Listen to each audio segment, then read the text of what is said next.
Block 1. The scent of bleach burned my nostrils as I scrubbed the marble floor on my hands and knees. 3 months into this job, and my fingerprints had nearly disappeared from the harsh chemicals, but I couldn't complain. The pay was triple what I'd make anywhere else in the city, and I needed every penny. "You missed a spot," I startled, nearly knocking over my bucket of soapy water. I hadn't heard him approach. They never did in this house. The man standing over me wore a crisp black suit, aviator sunglasses despite being indoors, and a neutral expression that revealed nothing. Marco, one of Mr. Castellano's many drivers and bodyguards. "Sorry," I murmured, immediately scrubbing at the invisible stain he'd pointed to. Marco watched me for another moment, then walked away, his expensive leather shoes clicking against the marble I'd just cleaned. I exhaled slowly. Working in Vincent Castellano's mansion was like living in a beautiful prison, constantly watched, every movement scrutinized. I'd never actually seen the man himself. Not really, just glimpses of his silhouette through frosted glass doors, hushed conversations behind closed doors, and the occasional bark of orders to his staff. All I knew came from whispers among the household staff. He was dangerous, powerful, and not someone you wanted to notice you. I finished the floors and moved to dusting the collection of crystal figurines in the main parlor, my body aching from the morning's work. The irony wasn't lost on me. I polished priceless objects worth more than I'd earn in a decade. But this job kept a roof over my head and food on the table after Daniel died, leaving me with nothing but debts and broken promises. The sound of car tires on gravel drew my attention to the window. A sleek black Mercedes pulled into the circular driveway, flanked by 2 identical SUVs. My heart rate quickened. Mr. Castellano was home early. I quickly gathered my cleaning supplies, preparing to make myself scarce. Mrs. Rossi, the housekeeper who'd hired me, had been clear. When the boss was home, we were to be invisible unless called for. I was halfway to the service stairs when the front door opened. I froze, trapped in the open foyer as 4 men entered. 3 I recognized as security personnel, but the 4th, he was taller than I'd expected, broad-shouldered in a tailored charcoal suit that probably cost more than my annual rent, dark hair with threads of silver at the temples, cut precisely. But it was his eyes that paralyzed me, obsidian dark, calculating, noticing everything, including me. For 3 eternal seconds, Vincent Castellano looked directly at me, his gaze moving from my face down to my worn sneakers and back up. I couldn't breathe, couldn't move, couldn't look away. Then he turned to his right-hand man, Antonio, and continued their conversation as if I were invisible. I exhaled and hurried toward the stairs, my hands trembling. "Girl." The single word stopped me cold. His voice was deeper than I'd imagined, with the faintest accent I couldn't place. I turned slowly, eyes downcast. "Yes, sir?" "You're new." It wasn't a question, but I nodded anyway. 3 months, sir." He studied me for another moment, then dismissed me with a slight nod. I scurried away, feeling the weight of his gaze on my back until I disappeared down the service hallway. That night, I couldn't sleep. The encounter replayed in my mind. His piercing gaze, the way the room's energy had shifted when he entered. I told myself I was being ridiculous. He was my employer, nothing more. A dangerous man who wouldn't spare another thought for the cleaning girl. I was wrong. The next morning, Mrs. Rossi approached me as I arrived. "Mr. Castellano wants you to clean his private office today." My stomach dropped. "But Sophia always does the upper floor." Mrs. Rossi shrugged, her expression unreadable. "Not today. He asked for you specifically." The upper floor of the mansion was even more opulent than the main level. Thick carpets muffled my footsteps as I pushed my cleaning cart toward the double doors at the end of the hallway. 2 men stood guard outside, their jacket bulges revealing the weapons they carried. "I'm here to clean," I said, my voice embarrassingly small. One of them looked me over, then opened the door without a word. I wheeled my cart inside, then stopped, awestruck. The office was massive, floor-to-ceiling windows overlooking the expansive grounds, walls lined with bookshelves, a massive desk dominating the center. And standing with his back to me, looking out over his domain, was Vincent Castellano. "Close the door," he said without turning around. I did as instructed, my pulse hammering. He turned slowly, those dark eyes fixing on me again. Your name? Elena Porter, sir. He walked to his desk, moving with the confidence of a man who'd never known fear. Elena, tell me about yourself. It wasn't a request. I clutched my cleaning caddy like a shield. There's not much to tell, sir. I clean houses. A ghost of a smile touched his lips. Everyone has a story, Elena Porter. I swallowed hard. I lost my husband last year. I needed work. Mrs. Rossi hired me. He nodded, studying me like I was a puzzle he was attempting to solve. You do good work. Thorough. Thank you, sir. The compliment should have been reassuring. It wasn't. You may clean now. I'll be working. For the next hour, I dusted and polished in silence while Vincent Castellano made phone calls in Italian and reviewed documents. I felt his eyes on me occasionally, but never caught him looking. When I finished, I quietly gathered my supplies. Same time tomorrow, he said as I reached the door. It wasn't a request. For 2 weeks, this became my new routine.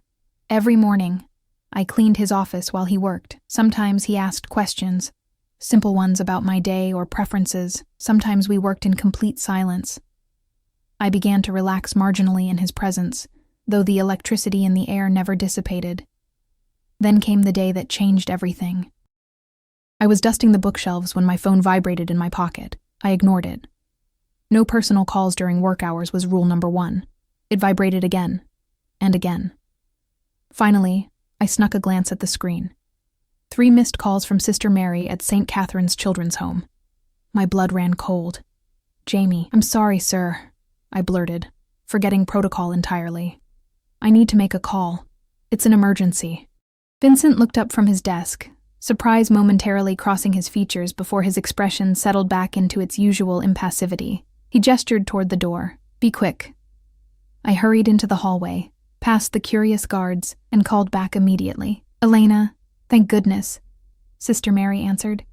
It's Jamie. He's having one of his episodes, worse than before. The doctor is suggesting hospitalization. My heart constricted. I'll be there in 30 minutes. I hung up and returned to the office, already untying my apron. I'm sorry, Mr. Castellano. I need to leave. It's an emergency. His eyes narrowed slightly. What kind of emergency? I hesitated. My personal life was not something I discussed, especially not with him, but I needed to leave immediately. A child at St. Catherine's. I volunteer there. He's sick, and I'm his emergency contact. Vincent studied me for a long moment, then picked up his phone. Antonio, bring the car around. We're going out. My eyes widened. Sir, that's not necessary. I can take the bus. We leave in 5 minutes, he interrupted, already standing and adjusting his cufflinks. I'll drive you. 20 minutes later, I sat rigid in the back of Vincent Castellano's Mercedes, separated from him by an arm's length that felt like miles. 2 identical black SUVs followed us, his security never far behind. I stared out the window, anxiety for Jamie overriding my discomfort at being alone with the most dangerous man in the city. This child, Vincent said, breaking the silence. Who is he to you?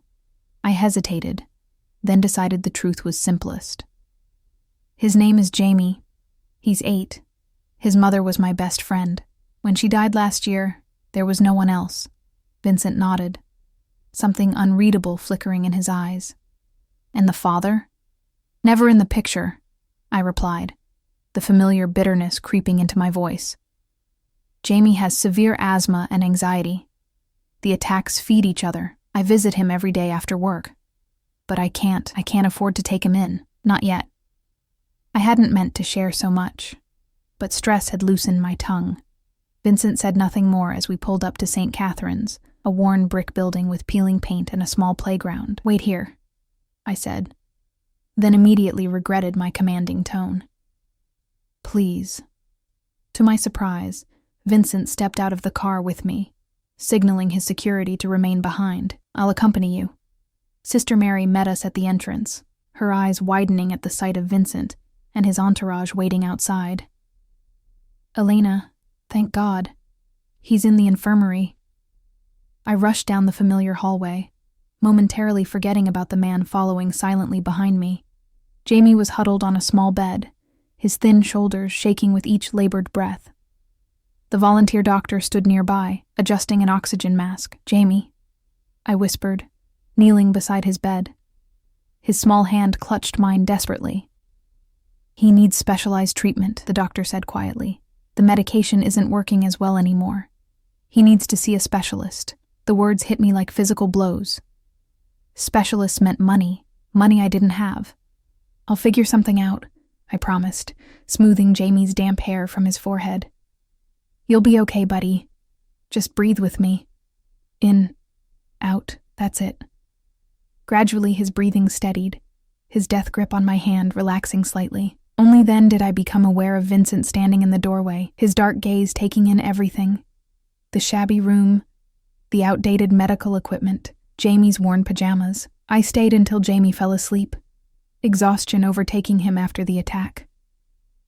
When I finally stepped out into the hallway, Vincent was speaking quietly with Sister Mary.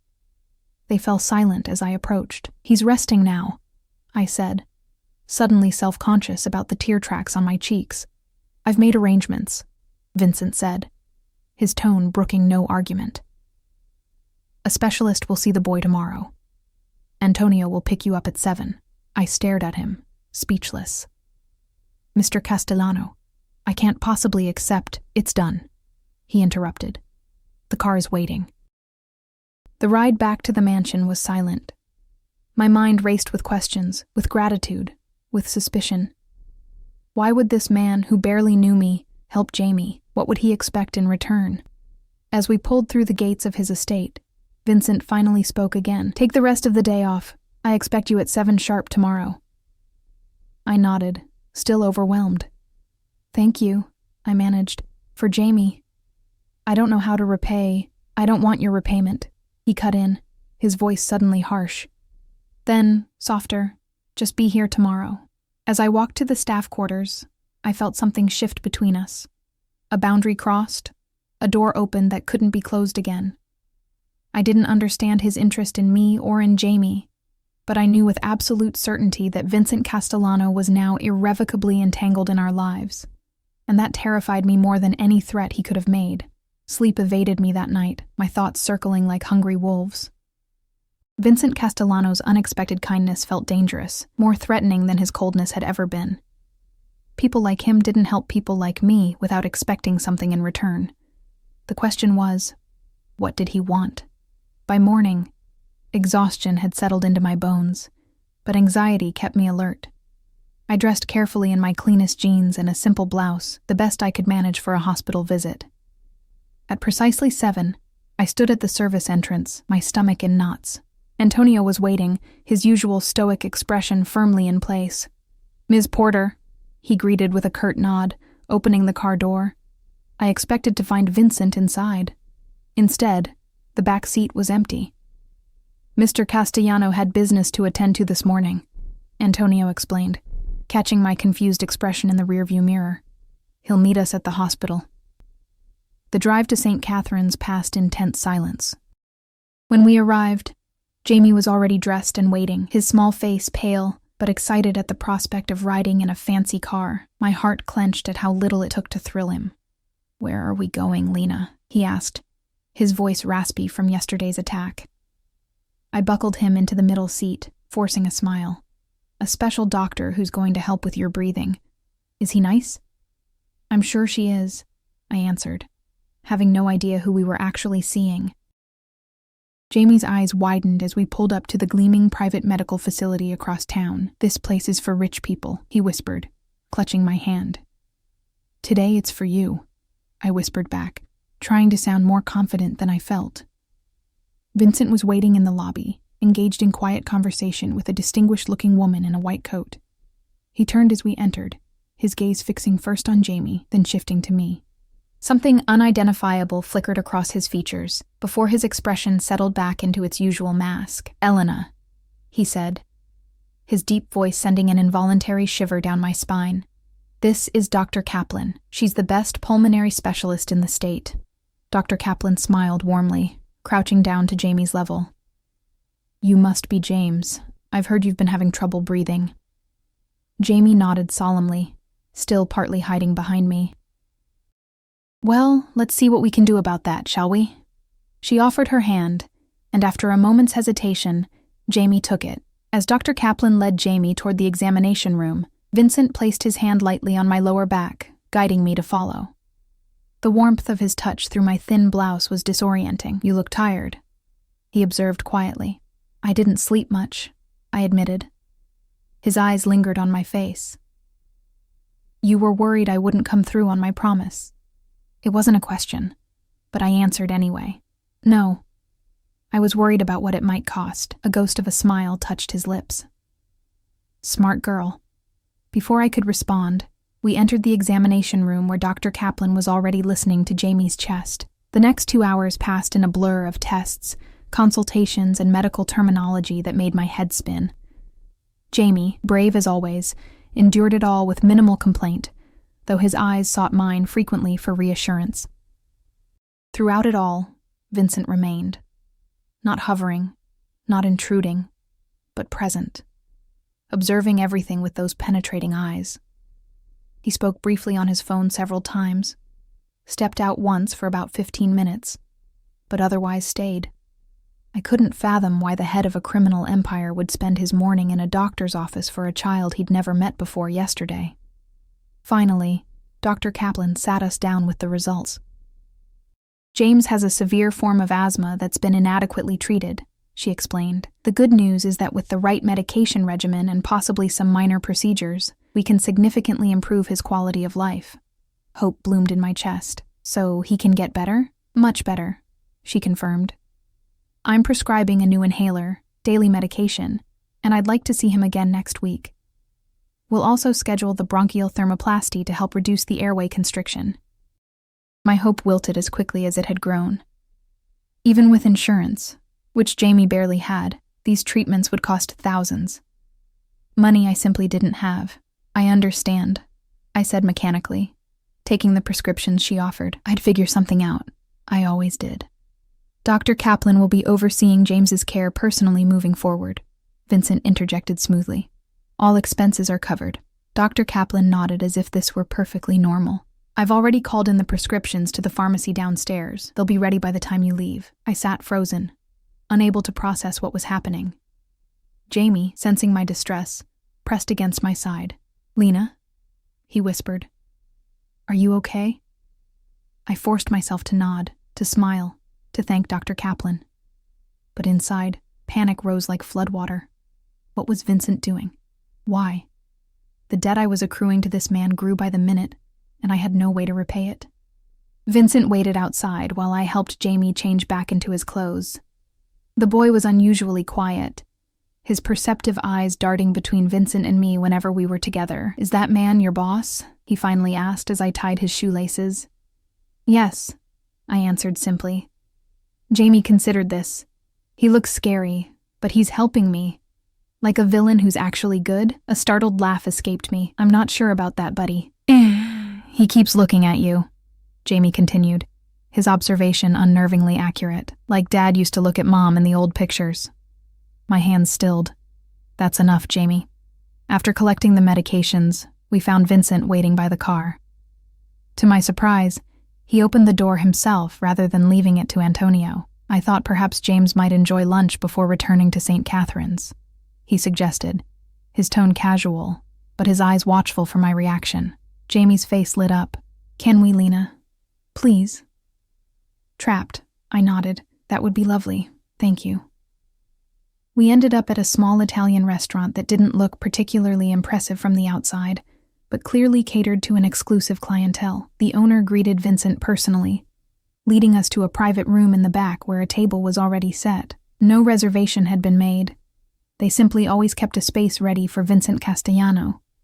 Jamie was wide-eyed at the attention, but quickly warmed to the owner's daughter who brought him a special menu and crayons. I sat stiffly, hyper-aware of Vincent across the table, studying us. "Relax, Elena," he said softly.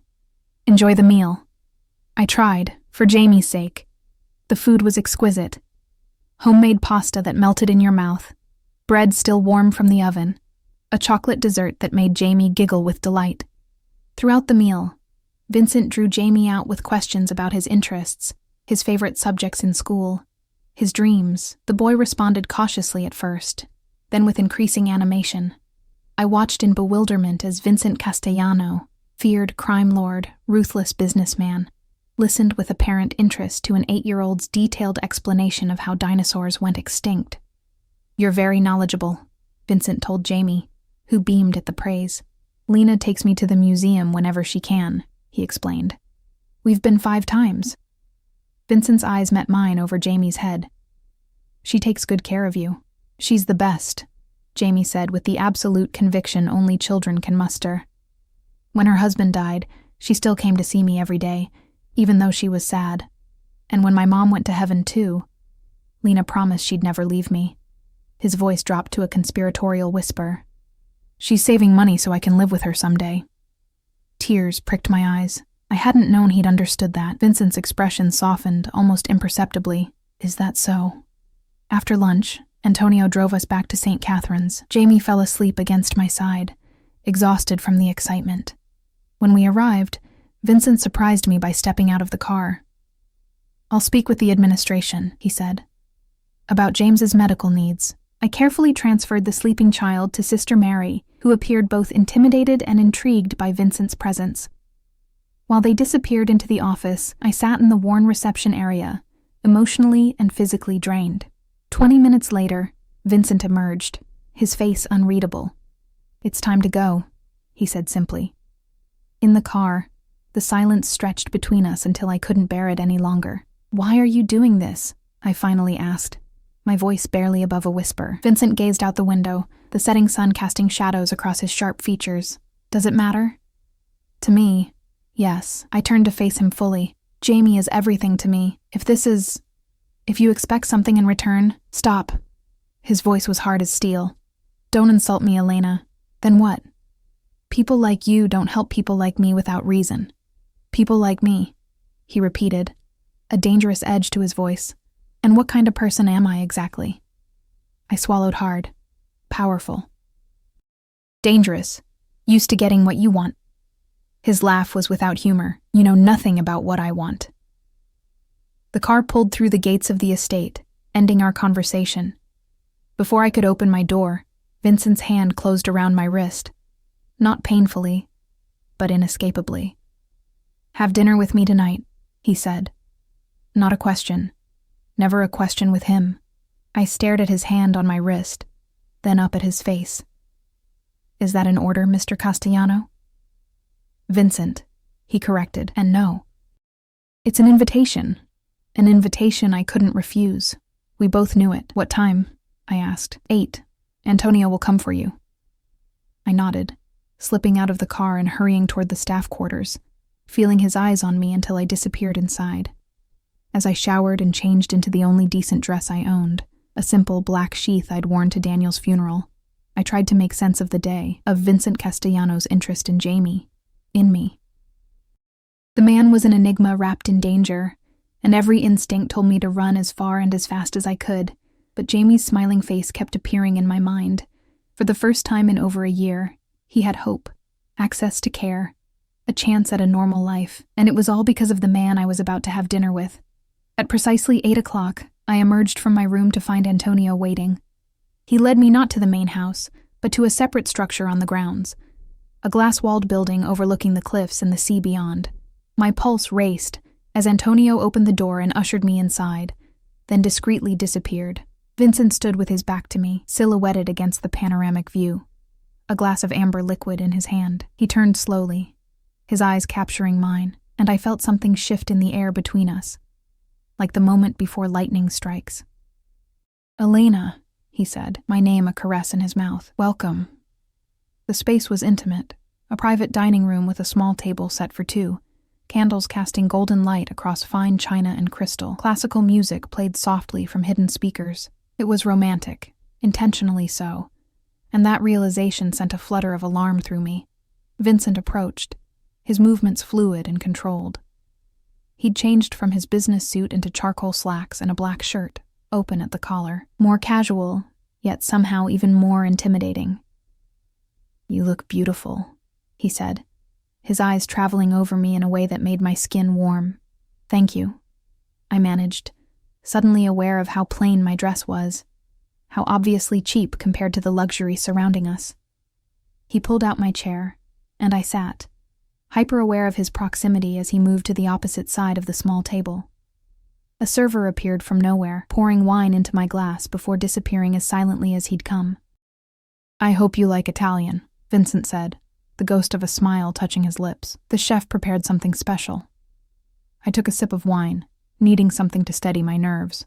"You've been very kind to Jamie. I don't know how to thank you. Is that why you think you're here? To thank me?" His expression darkened slightly. I set down my glass carefully. "I don't know why I'm here, Vincent. That's what concerns me." He studied me, those obsidian eyes unreadable. "You're here because I want you to be.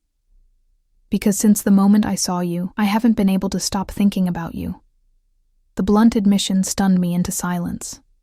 The first course arrived, delicate scallops arranged like art on the plate, giving me a moment to recover. "You don't know me," I finally said.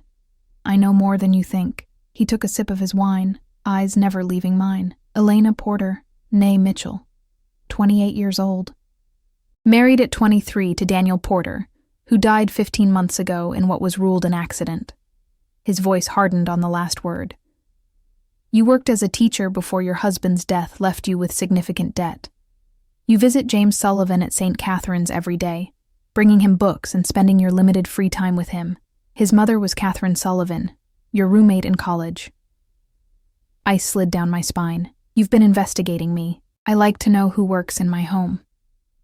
"You don't do this for every maid," I countered. Vincent's mouth curved into a smile that didn't reach his eyes. "No, I don't." We ate in tense silence for several minutes, the food exquisite but barely registering on my palate. My mind raced with implications, with questions, with warnings. "Your husband," Vincent finally said, "was not the man you thought he was." My fork clattered against the plate. "Excuse me?" Daniel Porter was involved with dangerous people. He owed significant money to people who don't forgive debts. Anger flared through me, hot and sudden. "You don't know what you're talking about. Daniel was a financial advisor. He died in a car accident arranged by Lorenzo Ricci after your husband stole from him."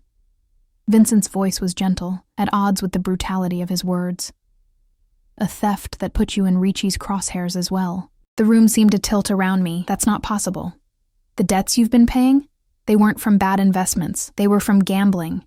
Your husband embezzled from Ricci's accounts to cover his losses, then tried to disappear with the money." My hands trembled as I reached for my water glass. Daniel had been distant in those final months, working late, evasive about finances. I'd attributed it to stress, to the failing economy. Not this. "Why are you telling me this?" I whispered. Vincent leaned forward. "Because Ricci's men have been watching you. They believe you know where the money is hidden." Fear, cold and visceral, washed through me. I know." His hand covered mine on the table, warm and solid. "That's why I brought you here, to my home.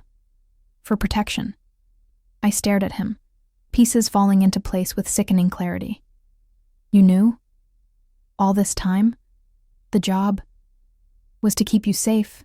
"Yes." At least he had the decency to look slightly apologetic. "Ricci is my rival. Taking you off the streets, bringing you under my protection, it served multiple purposes." I pulled my hand away, nausea rising in my throat. "So I've been what? A pawn? A way to spite your enemy?" "At first," he admitted, his honesty cutting deeper than lies would have. "But things changed." "When?" The question escaped before I could stop it. "The moment you walked into my house." His eyes held mine, intensity burning in their depths. "I intended to merely observe you, to use you as leverage if needed. I never expected to care," I finished bitterly, "to want." The rawness in his voice sent a shiver through me. "There's a difference." Before I could respond, the door opened and Antonio entered, his usual composure visibly shaken. He leaned down to whisper something in Vincent's ear. I watched Vincent's expression harden into something cold and deadly. "When?" he demanded. 10 minutes ago, Antonio replied. "The east perimeter." Vincent stood abruptly, Take her to the safe room. Now." "What's happening?" I asked, rising on unsteady legs. Vincent's eyes met mine, and for the first time, I saw something like regret in them. "Ricci found you." Antonio gripped my arm firmly, already pulling me toward a hidden door behind a bookcase. Vincent moved in the opposite direction, speaking rapidly into a phone in Italian. "Wait!" I called, panic rising. "Jamie!" Vincent paused, understanding immediately. "The boy is safe. I moved him to a private facility this afternoon." Relief mingled with fresh fear. "Vincent, go with Antonio," he commanded, his tone brooking no argument. "Stay in the safe room until I come for you, no matter what you hear." Antonio rushed me through a narrow passage and down a flight of stairs. Behind us, I heard shouting, then the unmistakable crack of gunfire. My heart hammered against my ribs as we descended deeper into the earth, emerging finally into a fortified room with concrete walls and no windows. "You'll be safe here," Antonio said, checking a monitor that showed security feeds from around the property. "No one can breach this room." "What's happening up there?" I demanded, hugging myself to stop the trembling. Antonio's expression was grim. "Ricci's men have been watching the property for days. They made their move tonight. Because of me," I whispered. He didn't deny it. Mr. Castellano has been expecting this. He's prepared. For a war? Because of me? The reality of what was happening crashed over me in waves. Men were fighting, possibly dying because of money Daniel had stolen. Because Vincent had protected me. "Not because of you," Antonio corrected. "For you. There's a difference." He left me alone then, presumably to join the fight above. I paced the small room, jumping at every muffled sound from above, imagination conjuring horrific scenes. Minutes stretched into an hour, then 2. I found myself praying for Jamie's safety, for Vincent's, even for my own, though I hardly deserved it. The door finally opened, and I spun around, hope and dread warring within me. Vincent stood in the doorway, his white shirt splattered with blood, a cut above his eye slowly dripping down his temple. But he was alive, standing, whole. "Is it over?" I asked, my voice barely audible. He nodded once, his eyes never leaving mine as he stepped into the room, closing the door behind him. "Ricci?" "Will no longer be a problem," Vincent said, his voice flat. I swallowed hard, not wanting to know the details. "Are you hurt?" "Not my blood." He moved to a cabinet, pulling out a first aid kit for the cut on his forehead. Without thinking, I took it from him. "Sit down," I said softly. To my surprise, he complied, sinking onto a leather sofa as I opened the kit. I dampened a gauze pad with antiseptic and gently cleaned the cut, hyper-aware of his eyes tracking my every movement, of his breath warm against my wrist. "Why?" I whispered, the question encompassing everything. Why protect me? Why care about Jamie? Why risk everything for someone like me? His hand came up, fingers wrapping gently around my wrist, stopping my ministrations. "Because in my world, Elena, nothing is freely given, nothing is honest, nothing is real." His voice dropped lower, "until you." "You don't know me," I repeated, an echo of my earlier protest. "I've had men watching you for months," he countered.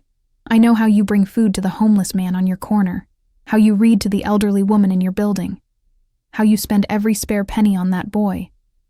His other hand came up to cradle my face. "I know exactly who you are, Elena Porter, and that's why I can't let you go." The possessiveness in his voice should have frightened me. Instead, it sent heat curling through my body, awakening sensations I'd thought died with Daniel. "And Jamie?" I asked, needing to understand. "Why help him?" Something vulnerable flickered across Vincent's face. "I was 7 when my mother died. My father's enemies used me to get to him." His jaw tightened. "No child should be a pawn in our world." I saw then what he couldn't say directly, that in Jamie he saw himself, that beneath the ruthless exterior, some part of the wounded child remained. "The men who came tonight," I began. "They would have killed me?" "Yes. No pretense. No sugarcoating. They would have tortured you first, trying to find money that doesn't exist anymore. I closed my eyes, reality crashing down. So what happens now? Now you stay here, under my protection, permanently. My eyes snapped open. As what? Your maid? Your prisoner? Vincent's gaze burned into mine. As mine, Elena. In whatever way you choose. The implication was clear, sending a dizzying mix of fear and something far more dangerous spiraling through me. And if I want to leave? You won't survive a day, he said bluntly. Ricci is gone, but others will come. In our world, debts don't die with the creditor. I didn't ask for this, I whispered, tears burning behind my eyes. Any of it. Neither did I, Vincent replied, surprising me. I didn't ask to want you the way I do, to need you near me, to think about you every moment you're out of my sight. His thumb brushed across my cheek. I didn't ask to care what happened to you or to that boy, but here we are. The raw honesty in his voice undid me. I'd spent 15 months since Daniel's death barely surviving, carrying the weight of unpayable debts, of Jamie's illness, of crushing loneliness. And now this man, this dangerous, powerful man, offered protection, security. For me, and for Jamie. But at what cost? Vincent seemed to read the question in my eyes. I won't force you, Elena. Not ever. The choice will always be yours. What choice? I asked bitterly. Stay or die doesn't sound like much of a choice. His expression softened fractionally. Stay, or let me set you up somewhere new. New identity. New life. Far from here. He paused. But without me. The alternative surprised me. Then his final words registered, and I realized with shock that the thought of never seeing him again caused an unexpected ache in my chest. And Jamie? We'll receive the best care either way. That's non-negotiable. I studied his face, searching for deceit and finding none. Only that same intensity, that same hunger that both terrified and thrilled me. I need time, I finally said. To think. Vincent nodded, releasing me and standing. Of course, but not here. It's not safe now that Ricci's men know your connection to me. Then where? I have a house on the coast, isolated, secure. He moved to the door. Pack whatever you need. We leave in an hour. He was gone before I could respond, leaving me alone with impossible choices and the lingering warmth of his touch on my skin. Dawn was breaking as we drove along the coastal highway, painting the sky in watercolor shades of pink and gold. I hadn't slept, my mind too full of the night's revelations, my body still humming with adrenaline. Vincent sat beside me in the back of the Mercedes, silent since we'd left the mansion 3 hours earlier. 2 SUVs followed at a discreet distance, his security never far away. I pressed my forehead against the cool glass of the window, watching the ocean appear and disappear around curves in the road. My entire life had been upended in less than 24 hours. Daniel's secrets, Ricci's threats, Vincent's protection, and his desire. It was too much to process. We'll be there soon, Vincent said, breaking the silence. His voice was rough with fatigue, though he appeared as impeccable as ever in a fresh suit.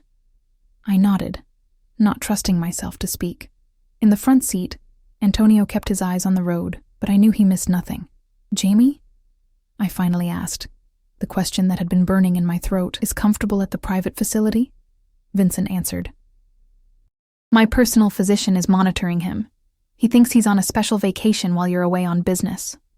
Relief washed through me. At least Jamie was safe, away from the violence and danger that now surrounded me. Thank you, I said softly. Vincent's hand found mine on the seat between us, his fingers warm as they threaded through mine. You don't need to thank me, Elena, not for this. The intimacy of the gesture made my pulse quicken. I should have pulled away. Instead, I let my hand remain in his, drawing comfort from the connection. The house on the coast turned out to be a modern glass and stone masterpiece, perched on a cliff overlooking a private beach. Walls of windows captured breathtaking views of the ocean, while the rear of the property backed up to dense forest, ensuring complete privacy. It was beautiful, isolated, and undoubtedly as secure as a fortress.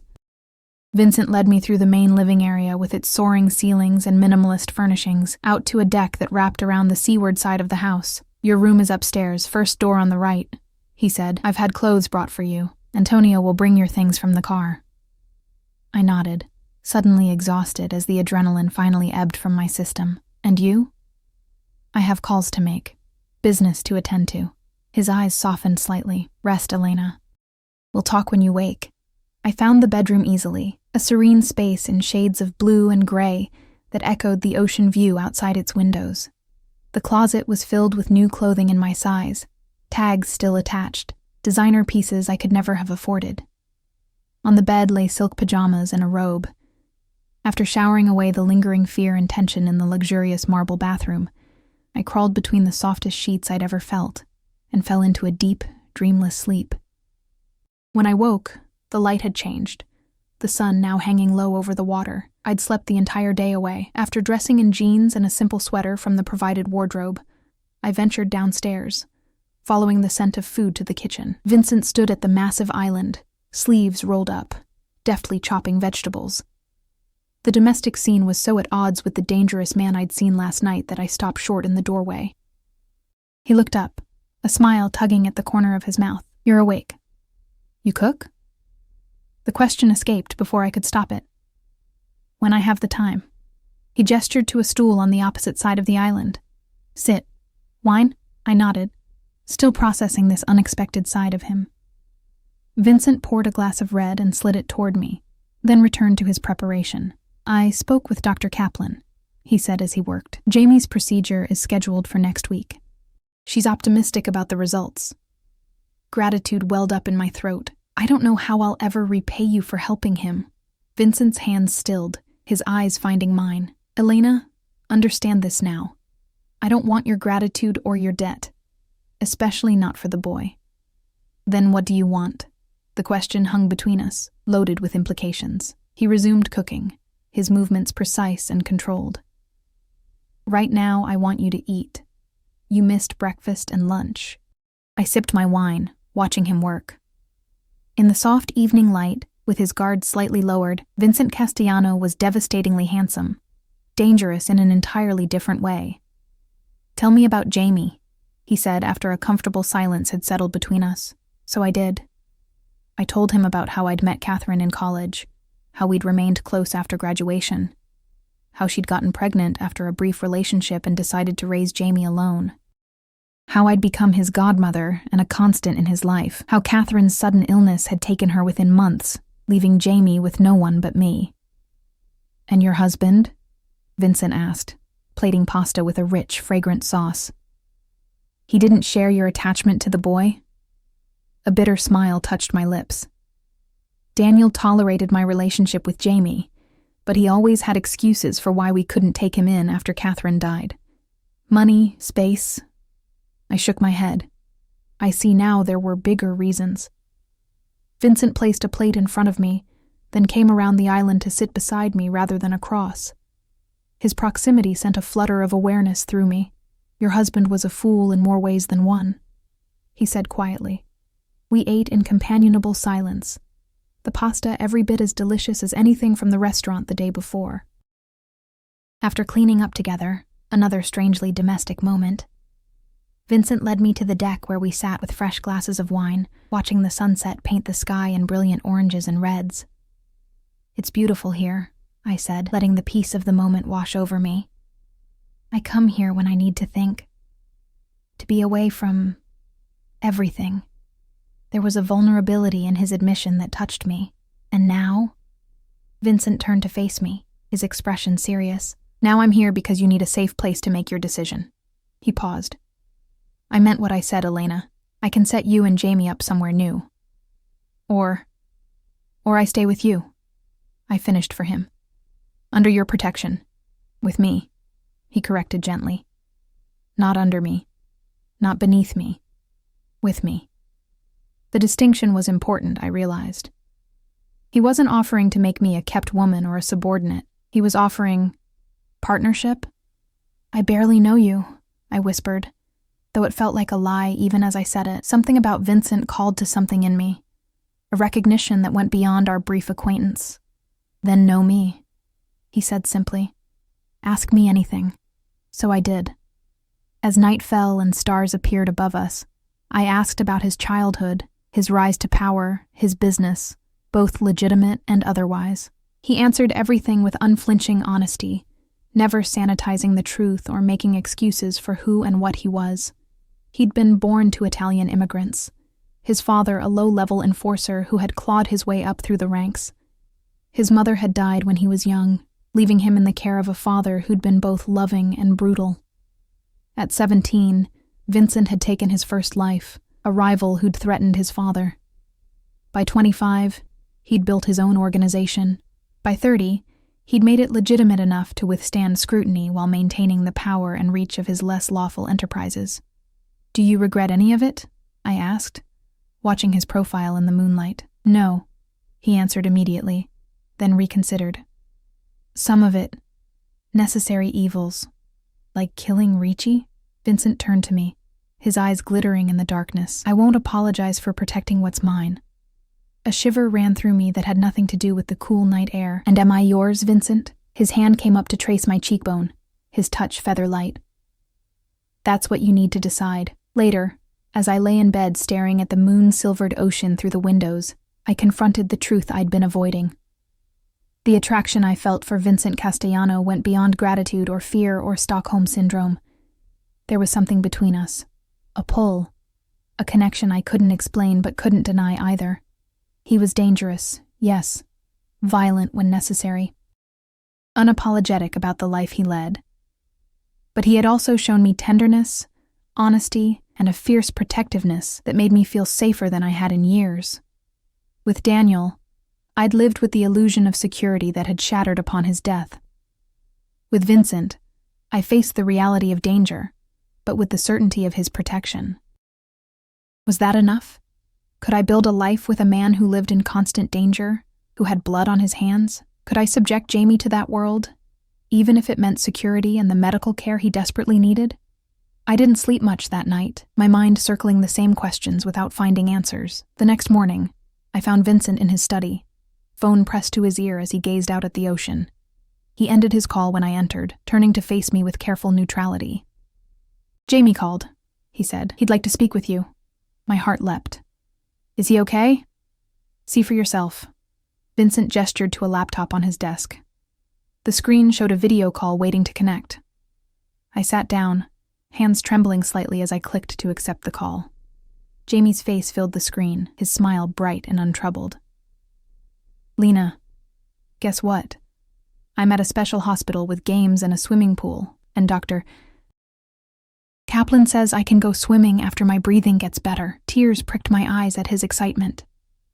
That sounds amazing, buddy. Mr. Vincent's friend Antonio brought me my dinosaur books and some new ones too, and I had ice cream for breakfast. He lowered his voice to a conspiratorial whisper. Don't tell Sister Mary. I laughed through my tears. It'll be our secret. When are you coming to see me? Mr. Vincent said you're on a special trip for work. I glanced up at Vincent, who stood watching us, his expression soft in a way I'd never seen before. Soon, Jamie. I promise. Okay. Dr. Kaplan says I need to go for my breathing treatment now. He blew me a kiss. Love you, Lena. Love you too, buddy, I whispered as the screen went dark. I sat in silence for a moment, overwhelmed by emotion. Jamie was happy, safe, receiving care I could never have provided on my own. He's flourishing, Vincent said quietly. The treatments are already showing improvement. I stood, facing him directly. Why him? Why us? The truth, Vincent. He held my gaze unflinching, because I saw myself in that boy. Alone, vulnerable, at the mercy of a dangerous world. He took a step closer, and because from the moment I saw you, I wanted you in a way I've never wanted anyone before. Lust, I challenged, though my body responded to his nearness. At first, he admitted. Then I had you watched. I learned who you were, your kindness, your loyalty, your strength, and I knew I had to have you in my life, whatever it took. So you manipulated circumstances, brought me into your home, used Jamie to... No. His voice was sharp. I never used the boy. That was... He seemed to struggle for words. That was seeing a need I could fill, separate from my desire for you. I believed him, I realized. Despite everything, I believed in his genuine concern for Jamie. I still don't know if I can do this, I admitted. Be with you. Live in your world. Vincent closed the distance between us, his hands coming up to cradle my face with unexpected gentleness. I will never ask you to be part of the darker aspects of my business. I will never bring violence to your door again. I will protect you and Jamie with my life. His thumbs brushed my cheekbones. All I ask is that you give us a chance. In his eyes I saw sincerity, desire, and something that looked remarkably like hope. I need to see Jamie, I said. To talk to him in person. Vincent nodded. Of course, we can leave now if you'd like. And after that? His gaze held mine, intense and unwavering. After that, you decide. Stay or go. But know this, Elena. His voice dropped to a near whisper. If you stay, it's forever. I don't give my heart by halves. My breath caught. This wasn't just protection he was offering. This was his heart, his life, his future, entwined with mine and Jamie's. I need time, I whispered. You have it, he promised, his hands falling away from my face. For now, let's go see your boy. As we prepared to leave the coastal house, I found myself stealing glances at Vincent, trying to reconcile all the versions of him I'd seen. The feared crime boss, the attentive caretaker, the passionate man who wanted me in his life. Complexity upon complexity, layers I was only beginning to understand. The choice ahead of me was impossible, terrifying, and yet, as I watched him speak quietly with Antonio, his movements precise and controlled, I realized part of me had already decided. I just wasn't ready to admit it yet, even to myself. The private medical facility where Jamie was staying resembled a luxury resort more than a hospital. Set in landscaped grounds with ocean views, it catered to the wealthy and powerful who required discretion, along with top-tier care. As Vincent's Mercedes passed through the security gates, I felt a nervous flutter in my stomach. After everything that had happened, I wasn't sure how to act around Jamie, how to hide the turmoil and danger of the past few days. He doesn't know anything about Ricci or the danger, Vincent said, seemingly reading my thoughts. To him, this is simply a special hospital where he's getting better. I nodded gratefully. Thank you for protecting him from that. Vincent's hand covered mine briefly. Always. We were escorted to a sunny private suite where Jamie was waiting, his face lighting up when he saw me. I rushed to embrace him, breathing in his familiar scent, now mingled with antiseptic. Lena, you came! He hugged me tightly, then pulled back with excitement dancing in his eyes. Dr. Kaplan says my lungs are already working better. Look, he took an exaggerated deep breath, then exhaled slowly without the wheezing that had become his normal. That's amazing, buddy, I said, my heart swelling with relief and gratitude. I glanced over my shoulder at Vincent, who stood in the doorway watching us with an unreadable expression. Jamie followed my gaze. Mr. Vincent! To my surprise, he disentangled himself from me and ran to Vincent, who crouched down to the boy's level. Did you see my new breathing machine? It's like a spaceship. Vincent's face softened in a way I'd never seen before. Is that so? You'll have to show me. Jamie grabbed Vincent's hand without hesitation, pulling him toward a table where his medical equipment sat alongside dinosaur figures and books. I watched in amazement as Vincent allowed himself to be led, listening with apparent interest as Jamie explained his treatment in 8-year-old terms. And Dr. Kaplan says after my special operation, I might not need my rescue inhaler so much, Jamie continued. Is that true? Vincent glanced at me, then back to Jamie. Dr. Kaplan is the best. If she says it, then yes, it's true. Jamie beamed, then looked between us with sudden seriousness. Are you Lena's boyfriend now? I froze, mortified. But Vincent merely smiled. Would that bother you if I was? Jamie considered this with the gravity only children can muster. No, I guess not. You make her smile. She didn't smile much after my mom and her husband died. He leaned closer to Vincent, lowering his voice to a stage whisper. And you're helping fix my breathing. That makes you pretty cool. Jamie. I finally found my voice, cheeks burning. Vincent's laugh was unexpected, rich and genuine. I appreciate your approval, James. Dr. Kaplan arrived then, saving me from further embarrassment. She reviewed Jamie's progress with us, confirming that his response to the new medications had been even better than expected. The procedure was still scheduled for the following week, but she was optimistic about the outcome. He could lead a nearly normal life with proper management, she told us, her expression warm. You've given him that chance. The "you" was directed at Vincent, who merely nodded, his hand coming to rest lightly on the small of my back. We spent the afternoon with Jamie, playing games and reading his favorite dinosaur books. I marveled at the change in Vincent, how he softened around the boy, how his usual intensity mellowed into something warmer, more approachable.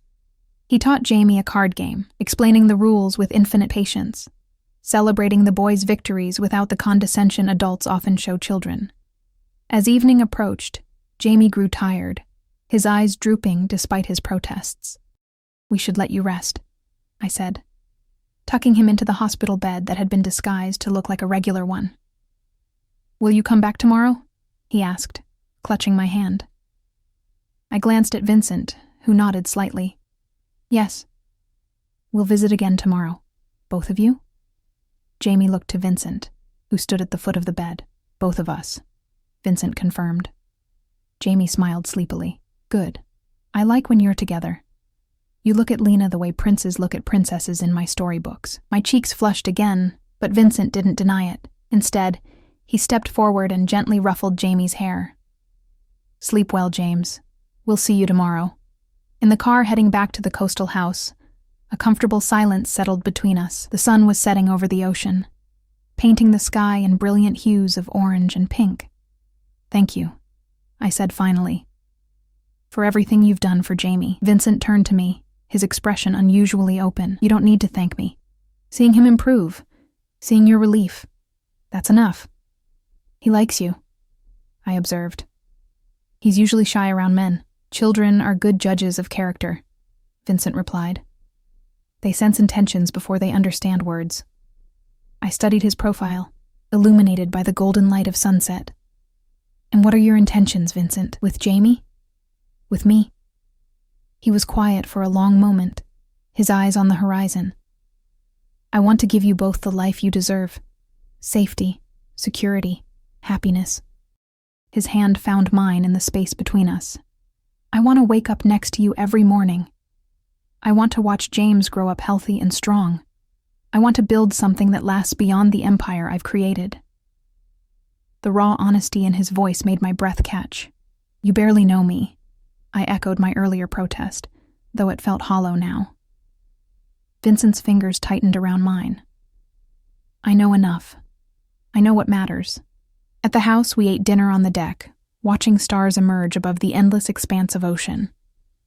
Vincent opened a bottle of wine, the conversation flowing easily between us, about Jamie's progress, about books we'd read, about places we'd traveled. Normal conversation, as if we were a normal couple, not a crime boss and his maid hiding from enemies who wanted us dead. When Vincent excused himself to take a call, I wandered down to the private beach below the house. The night was warm, the sand still holding the day's heat beneath my bare feet. Waves crashed rhythmically against the shore, their constant motion mirroring the tumult in my heart. The past few days had altered everything I thought I knew about my life. Daniel's betrayal, the danger that had been lurking unseen, Vincent's protection and his unexpected tenderness, Jamie's improving health. It was overwhelming, yet somehow, standing here under the vast canopy of stars, I felt a strange sense of clarity emerging. I heard Vincent approach before I saw him, his footsteps nearly silent on the sand. Everything okay? I asked as he came to stand beside me. Business, he said simply. Nothing that can't wait. We stood side by side, watching the moonlight play across the water. The breeze carried the salt scent of the ocean, mingled with Vincent's subtle cologne. Without thinking, I leaned slightly into his warmth. Have you decided? He asked quietly, not looking at me. I took a deep breath, facing the question I'd been avoiding. I'm afraid, I admitted. Of me? There was a vulnerability in the question that tugged at something deep inside me. No, I realized with sudden certainty. Not of you. Of this feeling. Of risking everything again. Vincent turned to face me then, his eyes reflecting the starlight. Elena, he said, my name like a prayer on his lips. I can't promise you a normal life. I can't promise there won't be danger or complications. But I can promise you this. I will protect you and James with every resource, every ounce of power I possess. I will never lie to you. I will never betray you. His hand came up to brush a strand of hair from my face, and I will love you until my last breath. The word love hung in the air between us, electric and terrifying and beautiful. It's too fast, I whispered, even as my body swayed toward his. This doesn't happen in real life. A ghost of a smile touched his lips. Real life is what we make it, Elena. Some people spend decades together and never truly see each other. Others need only days. His logic couldn't be argued with. But my heart still hesitated on the precipice of this irrevocable decision. What about your business? The danger? What kind of life would that be for Jamie? My legitimate businesses can run without the other aspects, Vincent said, surprising me. I've been moving in that direction for years. He paused.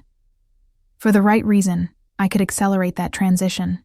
I stared at him in shock. You would give up your empire? For us? I would give up anything for you, he said with absolute conviction. The question is, can you accept who I am now, knowing who I'm willing to become? The intensity of his gaze held me captive as the full weight of his words sank in. This powerful, dangerous man was offering to change his entire life, to reshape an empire, for me and Jamie. I need you to be sure, I whispered, my hands coming up to rest on his chest. I've lived with lies before. I can't do it again. Vincent's arms encircled me, drawing me closer. I have never been more certain of anything in my life. The last of my resistance crumbled as his lips found mine in a kiss that started gentle but quickly blazed into something fierce and consuming. His hands tangled in my hair as mine clutched at his shoulders, the heat between us igniting into an inferno. When we finally broke apart, breathless, I knew there was no turning back. Yes, I said simply. Vincent's eyes darkened. Yes. Yes to you. To us. To whatever life we build together. I took a shuddering breath, but Jamie comes first, always. His safety, his happiness, will be my priority as well, Vincent finished. I swear it. He sealed the promise with another kiss, this one tender and reverent. When we parted, he rested his forehead against mine, our breath mingling in the small space between us. I never expected you, he murmured. You changed everything. I smiled, realizing the truth of those words for both of us. So did you. 1 year later, the breeze carried the scent of roses and salt air across the terrace as I watched Jamie race across the lawn with his new puppy. His laughter, clear and unhindered by wheezing or coughing, was the sweetest sound in the world. They're going to fall in the fountain again, Vincent observed, coming to stand behind me, his arms slipping around my waist. That dog is a menace. I leaned back against his chest, smiling. You're the one who said he needed a pet. I'm beginning to regret that decision, he grumbled, but there was no real annoyance in his voice. The past year had brought changes neither of us could have imagined. True to his word, Vincent had accelerated the legitimization of his businesses, cutting ties with the darker elements of his empire. There had been challenges, rivals sensing weakness, old allies feeling betrayed, but Vincent had navigated them all with the same ruthless efficiency he applied to everything. We'd moved to this oceanfront estate after our wedding 6 months ago, a private ceremony with Jamie as our only attendant. The property was secure without feeling like a fortress, close enough to the city for business, but removed from its dangers. Jamie's health had improved dramatically after his procedure. He still needed daily medication and occasional checkups with Dr. Kaplan. But gone were the terrifying asthma attacks that had defined his childhood. He'd started at a new school in September, making friends for the first time in his life, and next month, we would officially become his parents. The adoption papers were being finalized, transforming our makeshift family into something permanent and legal. "What are you thinking about?" Vincent murmured against my hair. "How much everything has changed," I answered honestly. "A year ago, I was scrubbing your floors and terrified of you." He chuckled, the sound rumbling through his chest against my back. "And now?" I turned in his arms, looping my hands around his neck. "Now I'm just terrified of how much I love you." The smile that transformed his face never failed to take my breath away. Gone was the hard mask he'd worn when we first met, replaced by genuine warmth that few outside our small family ever saw. "I told you once that I don't give my heart by halves," Vincent said, his hands settling on my waist. "I meant it." "I know." I stood on tiptoe to kiss him softly. "Neither do I." A shriek of laughter drew our attention back to the lawn, where Jamie and the puppy had indeed found their way into the fountain.